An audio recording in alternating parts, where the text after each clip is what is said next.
So, ayun, ito, Boss Freddy, mabilis lang. Una, paliwanag ko muna sa iyo yung code. Una pala, ipakita ko muna sa iyo kung ano yung output na gusto nating makita. Which is, ayan yung gusto mo, di ba?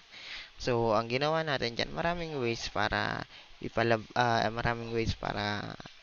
gawin natin yung gusto mong layout, which is yung ganun, nasa gilid yung text.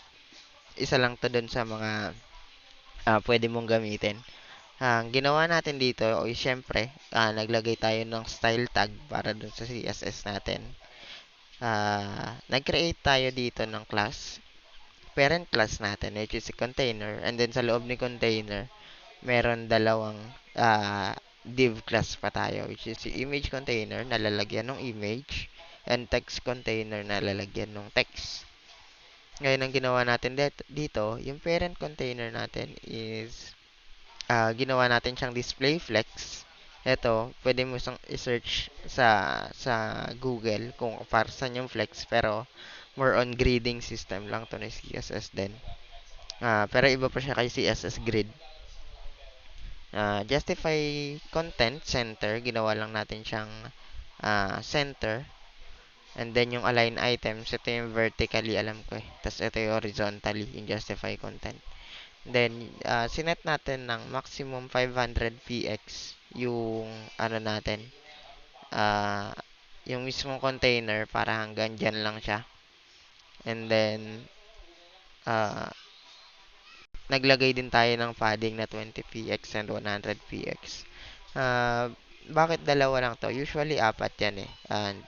Top right, top left, bottom right, kung di ako nagkakamali. Pero dalawa lang ginamit natin, which is yung nasa kaliwa is top and bottom. Yung nasa kanan naman is left and right. Bali, nagkaroon tayo ng 20 px sa natin, top and bottom, and then 100 px naman para sa left and right. Ito yan. Itong part na to, tsaka ito. Tapos ito sa taas nito, tsaka ito. Ngayon, yung next natin dyan, sa code is yung image container. Ginawa naman natin dito. Nilagyan natin ng margin yung image container para maghiwalay yung image container. Yung image container dito sa text. Ito yung margin na yon yung ginawa natin. So, meron din siyang margin dito. Since left and right yun. And then, 20 px yung sinet natin para humiwalay siya. And then, next is yung uh, image container image.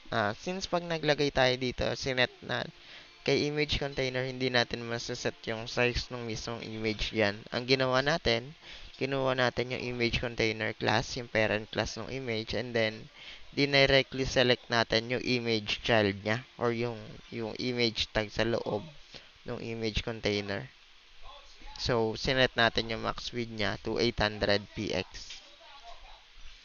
Para hindi siya masyadong malaki. Or sinet natin na kung hanggang saan lang yung pwede niyang ilaki. So, ayun lang. Ayun lang, Boss Freddy. Sana nakatulong. Salamat.